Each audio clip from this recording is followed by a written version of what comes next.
All right, let's dive right into this explainer. Today, we're popping the hood on the most relentless, hardworking biological engine inside of you, the human heart.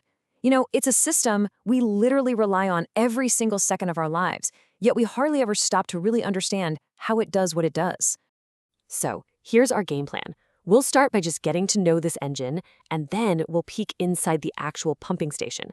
After that, we'll trace the exact path your blood takes, check out the heart's electrical wiring, run through some honestly mind-blowing facts and figures, and finally, look at what exactly is happening when things go wrong. Let's get into it. Section 1. Meet your body's engine, the fist-sized powerhouse. Let's zoom out and look at what the heart actually is. Okay, so at its core, your heart is a muscular organ, and if you make a fist right now, that's roughly the size of it.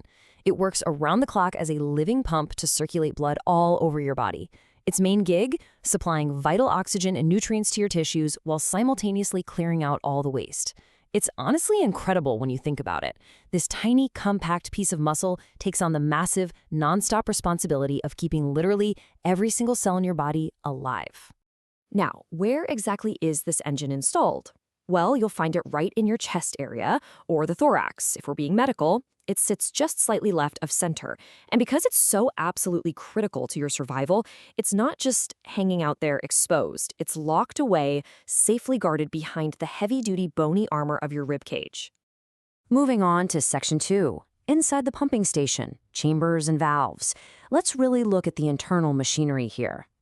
The heart is divided into 4 distinct chambers, and you can kind of think of them as specialized rooms. Up top, the right atrium acts as the receiving bay, taking in used, deoxygenated blood from the body. It drops that down into the right ventricle, which pumps it straight over to the lungs. Once it's loaded up with fresh oxygen, the blood returns to the left atrium. And finally, it drops into the left ventricle, which then blasts that oxygen-rich blood out to your whole body. And a quick note here, that left ventricle, it is by far the thickest, strongest chamber. I mean, has to be, right? It's generating enough force to push blood all the way down to your toes and back up again. Separating these rooms are 4 absolutely crucial valves. We've got the tricuspid, the pulmonary, the mitral or bicuspid, and the aortic valve. Think of these as super strict one-way security gates. They swing open to let the blood pass through, and then bam, they instantly snap shut to prevent any backflow whatsoever. This guarantees that the traffic inside your heart is only ever moving forward. Section 3. The path of blood, the ultimate circulatory route.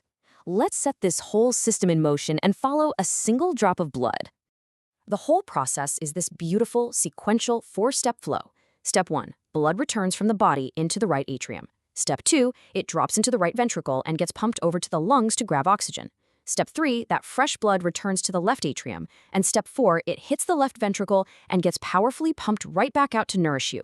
It's this elegant, totally continuous loop of delivery and exchange. And here is where it gets crazy. This entire 4-step cycle we just walked through, it triggers continuously, happening anywhere from 60 to 100 times per minute. And that's just while you're sitting there totally resting. So why does this specific flow matter so much? Well, this constant circulation is basically doing all the heavy lifting for your health. It's delivering that oxygen-rich blood to thirsty tissues, it's actively removing carbon dioxide and metabolic junk, and it's keeping up the blood pressure required to keep your whole system pressurized. Bottom line, this specific flow is the exact thing keeping every other organ in your body alive. If the flow stops, the whole operation shuts down. Section 4. The heart's electrical spark. What controls the beat? Let's switch gears from the plumbing over to the wiring. Unlike a car engine where you physically turn a key to start it, your heart comes with its very own built-in electrical system.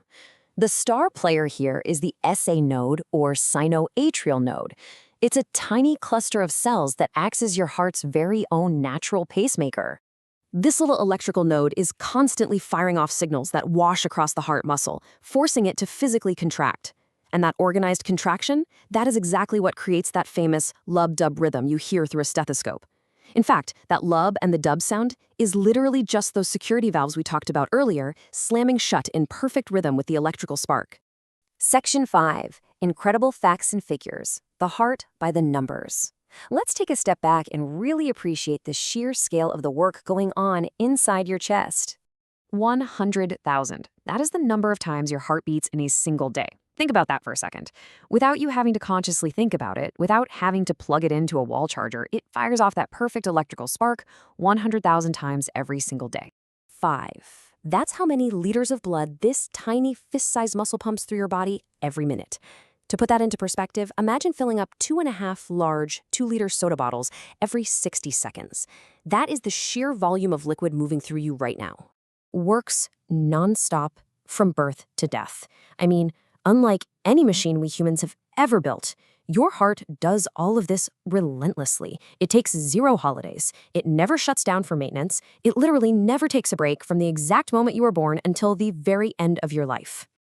Which brings us to our final section, Section 6, when things go wrong. Because this engine is so incredibly vital, we absolutely have to understand the clinical realities of what happens when the system fails. Let's clear up a really common point of confusion because there's a huge, critical difference between these two emergencies. On the left, a heart attack. This is essentially a plumbing issue. Blood flow to the heart muscle gets blocked, which means the tissue itself is starving for oxygen. On the right, though, we have cardiac arrest. This is an electrical issue. This means the heart suddenly and completely stops beating because that electrical system we just explored has entirely failed.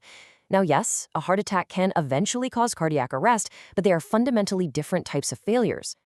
So, knowing everything we just went over, knowing that this incredible, fist-sized pump is tirelessly working for you, driving oxygen, clearing waste, and beating 100,000 times a day without complaining, what steps will you take today to take care of it?